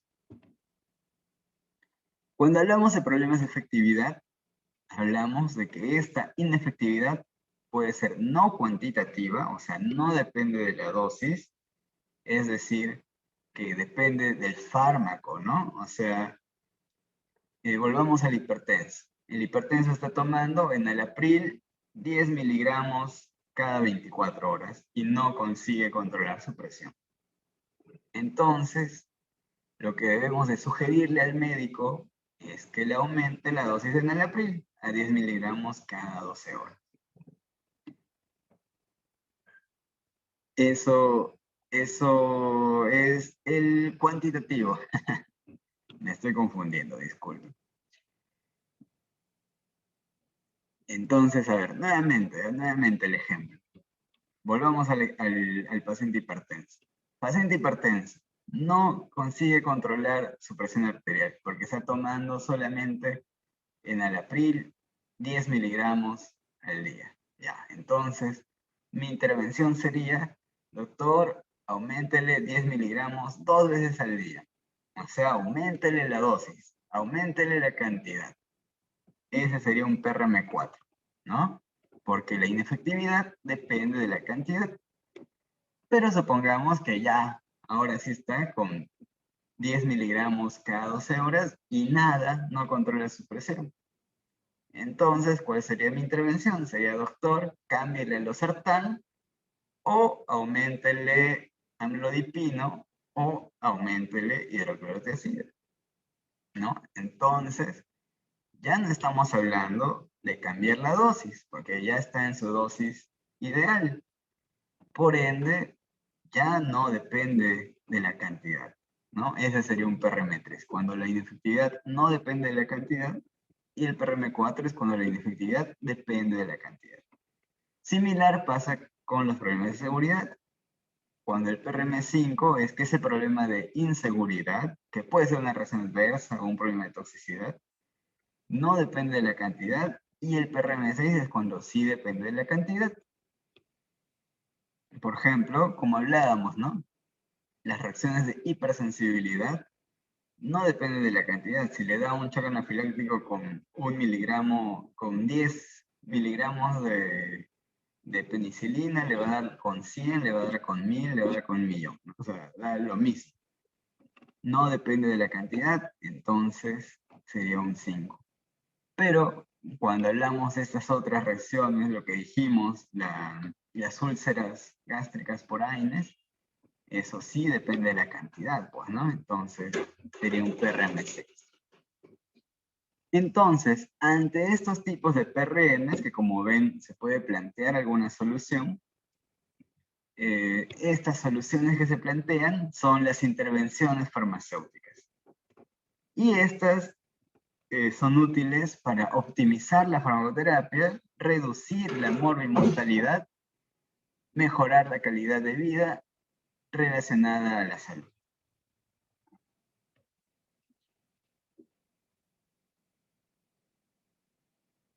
Estas intervenciones farmacéuticas son llevadas de manera activa y van a colaborar para la toma de decisiones en la terapia tanto de los pacientes como del equipo de salud. El propósito final es resolver o prevenir estos PRMs, porque recordemos que estos PRMs pueden ser reales o potenciales. Cuando son reales, tratamos de resolverlos, y cuando son potenciales, tratamos de prevenirlos. Se pueden dirigir al médico, a la enfermera, al cuidador o al mismo paciente. ¿Y qué es lo que podemos sugerir? Hay diferentes estrategias, ¿no? Podemos intervenir sobre la cantidad del producto farmacéutico, sobre la estrategia farmacológica o sobre la educación del paciente. Cuando nos referimos a intervenir sobre la cantidad del producto farmacéutico, nos estamos refiriendo a lo que acabamos de comentar. Si se puede modificar la dosis, ¿no? Doctor, póngale cada 12 horas o póngale cada 24 horas o cada 8 horas o bájale a la mitad, ¿no? Si nos estamos refiriendo hacia la cantidad, hacia la dosis, es ese tipo de intervención. Además, también se puede sugerir modificar la frecuencia de administración, ¿no? O sea, no le cambiamos la dosis de, si estaba 20 miligramos cada 8, entonces le cambia 10 miligramos cada 8, ya, pero ahí se quedó cada 8, ¿no? Otra cosa es de 10 miligramos cada 8 a 10 miligramos cada 12, estamos cambiando la frecuencia. Y otra cosa es que sea 10 miligramos cada 8 por 7 días, a 10 miligramos cada 8 por 10 días, o 10 miligramos cada 8 por 5 días, ¿no? También podemos intervenir en la duración del tratamiento. Y todo esto se plantea en función a la información científica, a las guías clínicas, ¿no? Tampoco no es que se me ocurre y va a ser así, sino tiene que haber fuentes de información en las que uno se respalde para que brinde esa información científica actualizada, veraz al médico, y el médico diga, ah, qué chévere, el farmacéutico me está ayudando, me está colaborando, así que bacán. La próxima vez le preguntaré al farmacéutico a ver qué opina. También se puede intervenir sobre la estrategia farmacológica, se puede añadir un fármaco, retirar un fármaco, sustituir un fármaco por otro, cambiar una vía de administración, en vez de oral endovenoso, en vez de endovenoso oral, o tópico, ¿no? Cambiar la forma farmacéutica, en vez de jarabe, cápsula o tableta de liberación modificada. Y se puede intervenir sobre la educación al paciente. Y aquí también es bastante importante esta labor, ¿no? Porque finalmente, cuando estamos en el ámbito hospitalario, bueno, sí, generalmente nuestras intervenciones, nuestra labor es con los médicos, ¿no? Con los médicos, con las enfermeras, actuamos a nivel del equipo de salud. Pero cuando estamos en el trabajo comunitario, es directamente con el paciente, es brindándole educación sanitaria, que sea consciente de su enfermedad, que use adecuadamente los medicamentos, a ver si se aplica bien la insulina, a ver si está bien el inhalador, educarlo en cuanto a medidas no farmacológicas, ¿no? ¿Qué alimentos puede comer? ¿Qué medidas higiénicas puede llevar? ¿Qué ejercicios? ¿Qué estilo de vida debería ser el mejor para ella o él? Y también la importancia de la adherencia al tratamiento.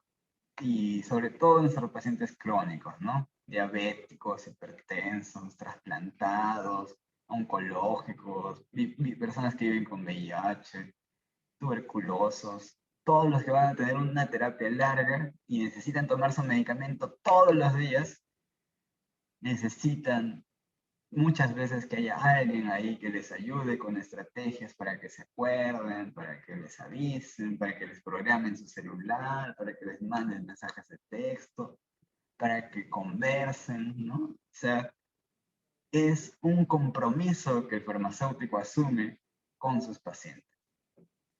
Y ahí es la validez, la parte asistencial que como farmacéuticos tenemos para con nuestros pacientes. Y finalmente, estas intervenciones se tienen que evaluar, ¿no? Si son aceptadas o no, y si se resuelven o no. Lo mejor es cuando es aceptada y se resuelve, chévere, ¿no? Ayudé, contribuí. Pero cuando es aceptada y no se resolvió, digo, bueno, pues habrá que buscar otra opción. Y cuando no es aceptada y se resuelve, bueno, pues ya se resolvió, tal vez me equivoqué. Y cuando no es aceptada y no se resuelve, ahí decimos, ya ves, yo tenía razón.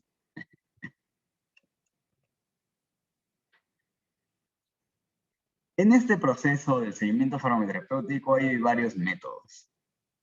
El más conocido de todos es el método Dater, porque tal como hemos mencionado, también es la clasificación de PRM parte de la escuela española, ¿no? Este método Dater también es de la escuela española, de la Universidad de Granada. Entonces, este método tiene 7 pasos. Empieza con la oferta de servicio. El farmacéutico detecta que un paciente necesita seguimiento farmacoterapéutico, puede ser porque es un paciente crónico, que está en polifarmacia, que tiene una enfermedad, una situación fisiológica o fisiopatológica que lo hace más susceptible a problemas relacionados a medicamentos, o puede ser que esté consumiendo fármacos de alta toxicidad o de estrecho margen terapéutico, ¿no? Entonces, hay diferentes motivos, diferentes criterios para elegir a un paciente.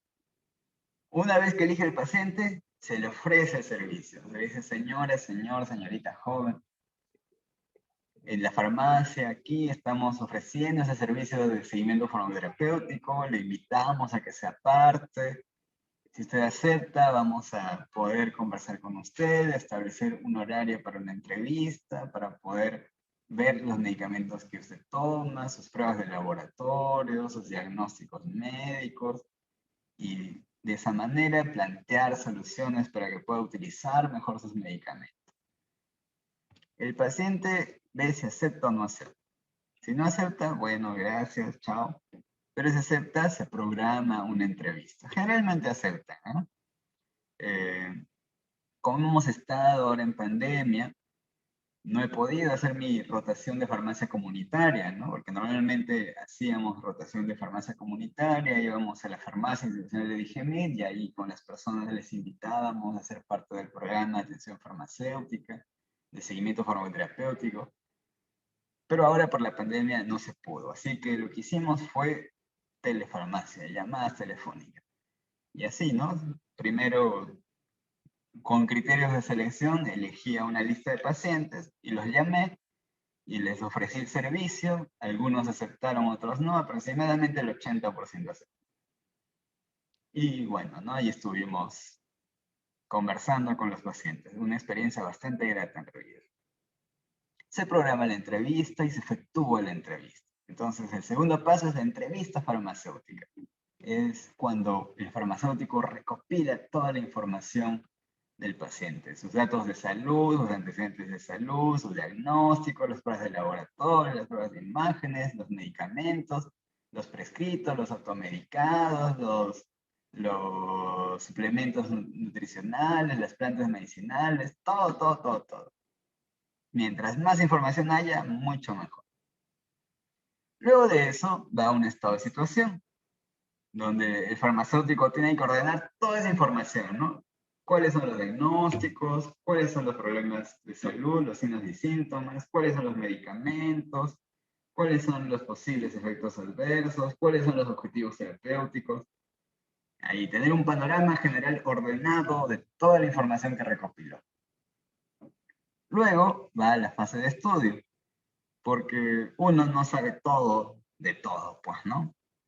Entonces, si tengo un paciente diabético y no sé qué es la diabetes, cuál es la diferencia entre diabetes tipo 1 y tipo 2, cuál es la fisiopatología de la diabetes, cuál es la farmacoterapia, cuáles son los criterios diagnósticos, cuáles son los mecanismos de acción de los fármacos antidiabéticos, cuáles son los efectos adversos de los fármacos antidiabéticos, las interacciones que pueden ocurrirse con los fármacos antidiabéticos. Si no sé nada de eso, pues tengo que estudiar, pues, ¿no? ¿Qué me queda? Entonces tengo que ir a las fuentes de información, a los libros, a las revistas, al internet, a fuentes confiables y empezar mi fase de estudio. Y si tengo un paciente hipertenso, haré lo mismo. cuál es la fisiopatología de la hipertensión, la farmacoterapia de la hipertensión, la farmacología clínica de los fármacos antihipertensivos, todo ello. Luego, como ya tengo conocimiento de base y ya tengo ordenado todos los datos de mi paciente, entonces, ahora sí, con el conocimiento que tengo, vuelvo a mirar a esa información que organicé y digo, ah, ya, mira, este paciente tiene estos signos y síntomas, pero también tiene este otro síntoma que no corresponde a nada de esto, ¿no? O sea, mi paciente que es hipertenso, que es diabético, toma sus antihipertensivos antidiabéticos, pero yo no sé por qué ahora está con taquicardia, ¿no?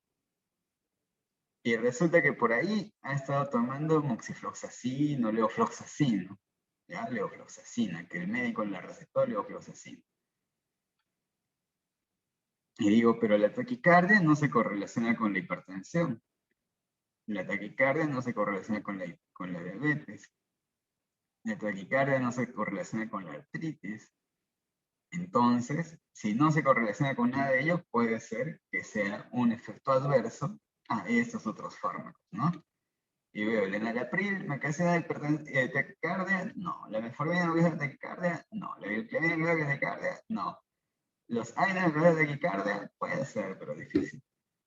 El eufloxacino, que es una quinolona, ¿me ocasiona taquicardia? Sí. Digo, entonces, este problema que no se relaciona con los signos y síntomas de las enfermedades de base, puede ser que sea un efecto adverso de este otro fármaco, ¿no? Y así, entonces, esa es la fase de evaluación. Ver cada uno de los medicamentos, compararlos con los signos y síntomas y sus diagnósticos, y ver si cada uno de esos es necesario, es efectivo y es seguro. Allí es donde se identifican los PRMs que hemos dicho, ¿no? Necesario, efectivo, seguro. Y luego pasamos a la sexta fase, que es la fase de la intervención. Para la intervención farmacéutica se ejecuta un plan. Para ese plan primero se establecen los objetivos, qué es lo que quiero lograr con la terapia, cuáles son los... Tengo que priorizar, porque puedo obtener 10 PRMs y no voy a abarcar los 10, pues no, tengo que priorizar. Determinar mi intervención, qué es lo que voy a hacer, a quién le voy a decir, qué cosa le voy a decir, y planificar efectivamente cómo lo voy a hacer. Se da la intervención, se acepta o no, y se vuelve a entrevistar, ¿no? Y por eso es cíclico, por eso es un seguimiento, es un proceso que sigue y sigue y sigue y sigue, ¿no? Porque hay entrevistas sucesivas. Y puedo comunicarme con el médico a través de cartas, a través de correos, ¿no? Llamadas telefónicas, etcétera, etcétera. Este es otro modelo que se llama el Pharmacist Patient Care Process, que es el modelo americano de la Asociación de Farmacéuticos Clínicos de Estados Unidos. Y su proceso consta de 5 pasos: recopilación, evaluación, planificación, implementación y seguimiento o monitorización. Recopilación de toda la información, como ya hemos mencionado, se tiene que recopilar la información, se tiene que evaluar, ver efectivamente qué cosas corresponden o no a los signos, a los síntomas, si cada uno de los medicamentos es seguro, es efectivo, es necesario. Planificar cómo voy a intervenir, qué es lo que voy a hacer, e implementar, ¿no? Efectivamente, desarrollar ese plan que he planificado, y finalmente monitorizar todo el proceso. Además, aquí en Perú tenemos este método llamado gestión de casos clínicos, que fue planteado inicialmente por los residentes de farmacia clínica de San Marcos, que hicieron el residentado en el Hospital de la Policía en los años 90.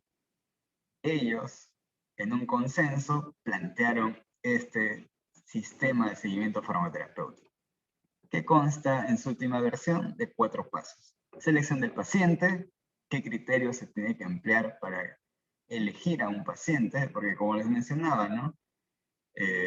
Si en la farmacia, en la botica, al día atiendo a 100 pacientes, a los 100 no les voy a hacer seguimiento farmacoterapéutico, pues no, obvio, tengo que tener criterios de quién sí y a quién no. Igual, si estoy en una sala de hospitalización y tengo 30 camas, 40 camas, no a todos les voy a hacer seguimiento farmacoterapéutico, aparte que por ahí habrá alguno que tome solo uno o dos medicamentos, y que sea paracetamol y ranitidina, no sé, entonces no justifica.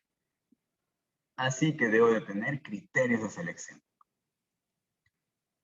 Después está la fase de la recopilación de datos, que puede ser por entrevista farmacéutica o a través de la recopilación de la información que haya en la historia clínica. Luego viene la fase de análisis, evaluación y identificación de PRMs, que es lo que mencionamos, ¿no? Ver los signos, los síntomas, los diagnósticos, los medicamentos, y cada uno si es necesario, efectivo y seguro.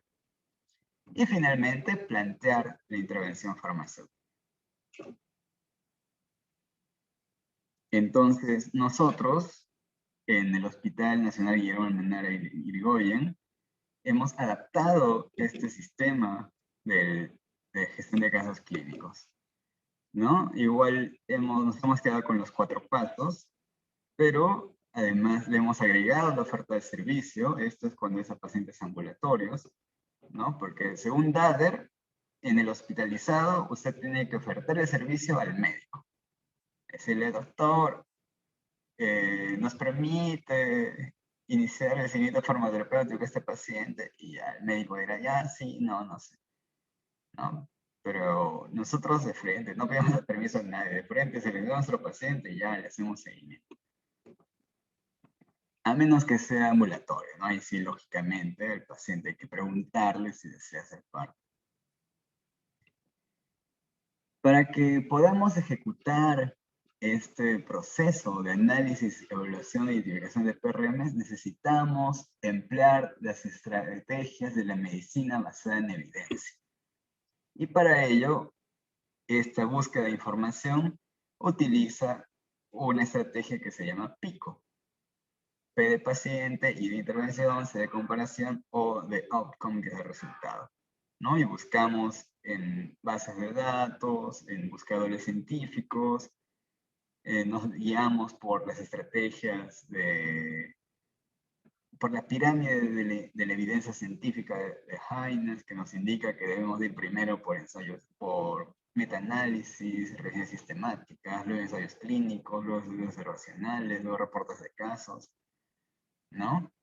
Y eso, ¿no? Cuando damos ese aspecto, porque antes de ello también primero es ir hacia sumarios, luego hacia guías de práctica clínica y luego recién a esos estudios epidemiológicos.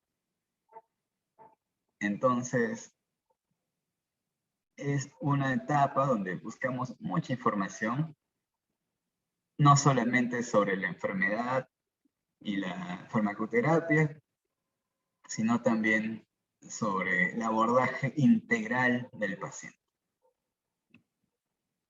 Y finalmente, para plantear la intervención farmacéutica, usamos las evoluciones SOAP, que tienen el acrónimo de subjetivo, objetivo, acción, análisis y plan. Entonces, cada uno de los PRMs vamos a abordarlos con esta metodología, uno para ser más ordenados y dos para ser más meticulosos. Y aparte, también mencionar que esta metodología tiene su propia codificación de PRMs, que se asemeja mucho al primer consenso de Granada, pero nosotros empleamos el segundo consenso de Granada. Por eso es un adaptado de este modelo peruano. Y aquí, como pueden observar, están nuestras fichas, como en el Hospital Almenara nosotros realizamos el seguimiento farmacoterapéutico al paciente hospitalizado, ¿no? Ahí recolectamos los datos generales, que la edad, el sexo, el estado cronológico de cómo fue que ingresó, cuáles son los antecedentes patológicos, antecedentes familiares, cuál generalmente es su dieta, su actividad física. En el momento que estamos iniciando el seguimiento farmacoterapéutico, cuál fue su estado clínico, los diagnósticos, los medicamentos que usó antes, las alergias o RAMs previas, las pruebas de laboratorio, ¿no? Aquí vamos ordenando algunas pruebas de laboratorio, que es la creatinina, la urea, el perfil hepático, el perfil lipídico, el hemograma, el perfil tiroideo, los electrolitos, diferentes cositas. Generalmente nos falta espacio. Y vamos allí también fecha tras fecha, ¿no? Cada 2, 3 días o cada semana, dependiendo cuánta información haya. Y en nuestra siguiente hojita tenemos el historial farmacoterapéutico, donde vamos a completar los datos de cada uno de los medicamentos con su dosis, frecuencia de administración, fecha de inicio. Y día a día, como está hospitalizado y lo vamos a ver día tras día, vamos viendo si recibe, si no recibe, si se aumenta la dosis, si se baja, ¿no? Si se suspende, si se inicia otro medicamento más, y así, así, así. Y además lo comparamos con las funciones vitales, ¿no? Con la temperatura, la presión arterial, la frecuencia cardíaca, la saturación de oxígeno, la diuresis, las deposiciones, el peso. También día tras día, día tras día. Luego, para el análisis e identificación de PRMs usamos este formato donde colocamos a un costado los diagnósticos, los signos y síntomas y las pruebas de laboratorio alteradas. Y luego decimos, estos signos y síntomas, ¿cuáles se relacionan con los diagnósticos? Pero ¿cuál de ellos no se relaciona con el diagnóstico? Y generalmente acá encontramos o bien problemas que no están siendo abordados, PRM1, o si no, encontramos problemas de seguridad, ¿no? PRM5, PRM6. Y luego cada uno de los medicamentos que haga un match con cada uno de los diagnósticos. Por ejemplo, acá ponemos, ¿no? Diabetes, metformina, insulina. Hipertensión, losartán, amlodipino. Artritis, metotrexate, leflunomida, prednisona, ¿no? Y así, así, así, así. Y cada uno de estos, si es necesario, si es efectivo, si es seguro. ¿Cómo vamos a saber si es necesario? Por ejemplo, para la diabetes, ¿no? Diabetes tipo 2, ya. Metformina, ¿es necesario? Lógico, es necesario. ¿Es efectivo? No sé. ¿Cómo está su glucosa? ¿Cómo está su control de hemoglicemia? ¿Cómo está su hemoglobina glicosilada? Tengo que ver eso. ¿Es seguro? No sé. ¿Cuáles son los posibles efectos adversos de la metformina? Alteraciones del gusto, malestar gastrointestinal, diarreas, eso es lo básico, ¿no? Pero también puede causar acidosis láctica, insuficiencia de vitamina B12, ¿no? Entonces, eso también tengo que averiguar, ¿no? ¿Y cómo sé si tiene acidosis láctica? Porque hay dolor muscular, ¿no? ¿Cómo sé que tiene insuficiencia de la vitamina B12? Porque hay neuropatía o porque también puede haber anemia, ¿no? Dependiendo. ¿Y cómo sé si esa neuropatía más bien es complicación de la diabetes por la neuropatía diabética? Y ahí ya sé esos, ¿qué será? ¿Será sí? ¿Será no? ¿No? Entonces, por ello es que se tiene que abordar al paciente de una manera íntegra. Y bueno, y no solamente basta el hecho de que encontré un PRM que sea real, sino también puede haber potenciales, ¿no? Por ejemplo, este paciente que estamos diciendo, el de metformina, supongamos que toma metformina, 850 miligramos cada 8 horas, lo cual está bien, pero que sea un paciente de 65 años y que no consume mucha agua, ¿no? Entonces, la metformina necesita ajuste renal y puede causar también lesiones renales, injuria renal. Así que, pero veo que su creatinina está excelente, que su creatinina está en 0,98, la urea también en rangos normales. Entonces le pondré que como un problema de salud potencial puede causar un problema de nefrotoxicidad, pero potencial, ¿no? Potencial nomás, ahí para chequear.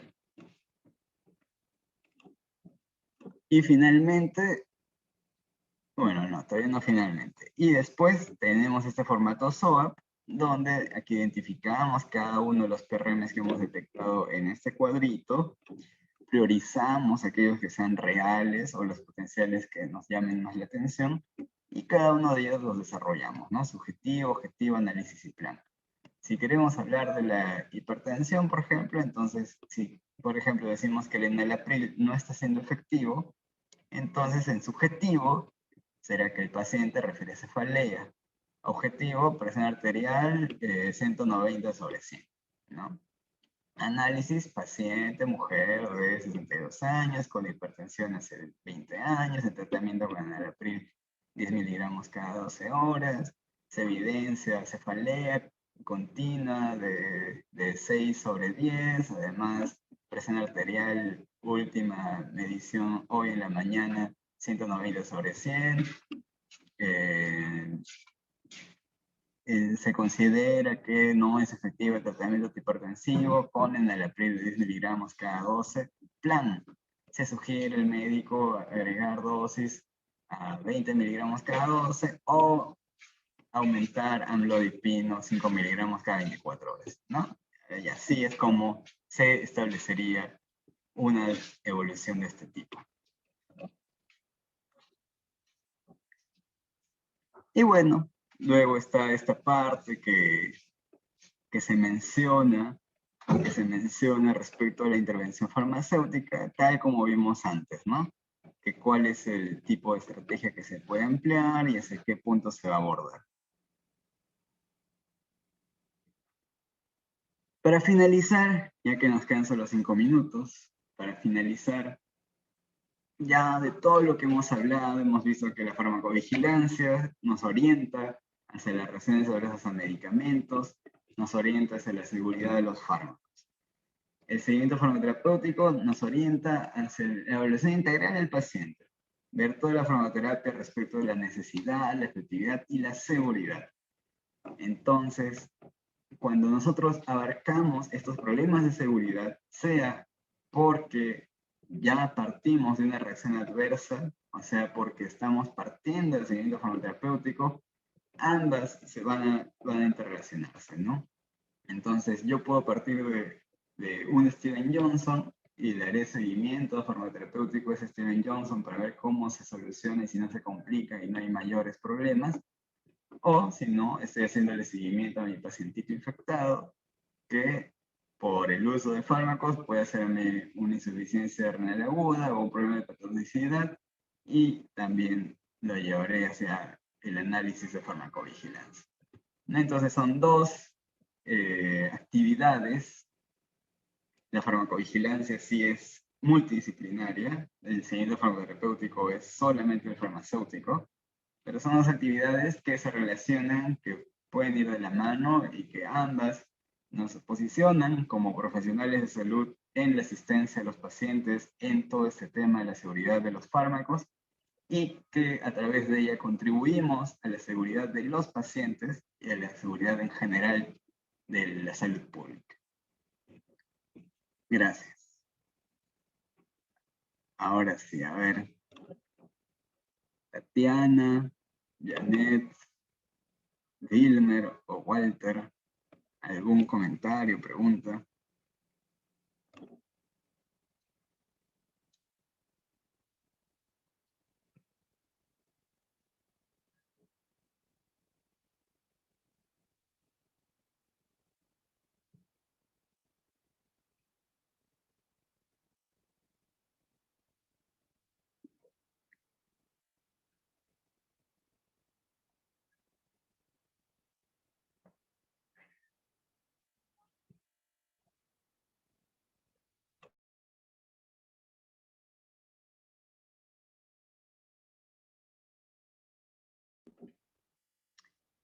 Si no hay ningún comentario, ninguna pregunta, bueno, entonces espero que se haya entendido. Y si no, igual ahí revisan la información ya cada uno por su propia cuenta.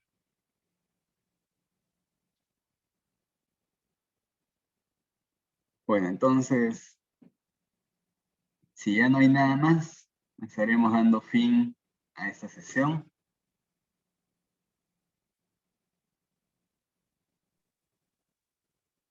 O tenemos un comentario tal vez, una pregunta tal vez.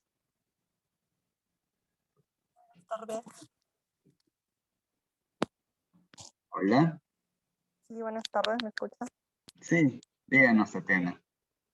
Sí, quería consultarle respecto a al documento que se tiene que notificar en el caso de las boticas o farmacias. Mencionó a qué lugar se tiene que notificar y si es necesario que cada farmacia tenga, ¿no? Ya, mira.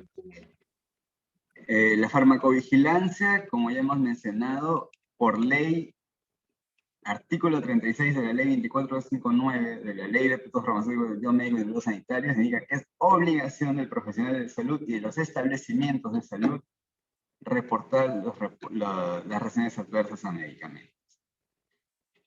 Nosotros, como hospital, reportamos a nuestro centro de referencia institucional y ellos a IGEMI. Las boticas y las farmacias que están acá, son establecimientos farmacéuticos, tienen que reportar al centro de referencia regional. ¿Quién es el centro de referencia regional? Son las DIRESAs, las DIRIS. ¿Dónde está su botica? Si está en Santa Anita, su DIRIS es la DIRIS, Si está en, no sé, en el centro de Lima, su DIRIS es la DIRIS Lima Centro, ¿no? Entonces usted tiene que reportar mensualmente a su DIRIS. No estoy muy seguro de cuál es la actual condición que tengan algunas DIRIS, pero sí sé de la DIRIS Lima Sur, porque con esa sí he trabajado hace poco, en este contexto de pandemia, y sé que todos los meses se tiene que reportar, al menos decir que no se han tenido reportes, pero se tiene que reportar, ¿no? O sea, mes a mes mandar un oficio al director de DIREMIT, de la dirección, de la DEMIT, disculpen, de la Dirección Ejecutiva de Medicamentos, Insumos y Drogas, notificando que en este establecimiento farmacéutico no se han presentado reacciones adversas durante el mes de mayo del 2021. Nada más. Y eso hacer todos los meses. Y este trámite, bueno, este oficio lo tiene que firmar el representante legal, el farmacéutico, director técnico, y lo escanea y lo presenta por mesa de partes virtual y ya está. Tampoco no es que tenga que ir a la DIRIS a dejarlo, ¿no? Ahorita, por el contexto de la pandemia, todo es virtual. No estoy seguro si DIRIS Lima Centro, Norte hacen lo mismo, pero sí, en Sur se hace eso. Ah, ya, ok. Muchas gracias. Esa era mi pregunta. Ya. Ok. Bueno, entonces, ya siendo las 6 de la tarde, gracias por su participación. Espero que todas estas cosas que estemos conversando los animen, ¿no? A ver que dentro de esas actividades farmacéuticas hay bastante que podemos hacer en beneficio de nuestros pacientes, de la salud pública, que es nuestra razón de ser profesionales de salud. Bueno, colegas, participantes, gracias por su tiempo. Hasta una próxima ocasión.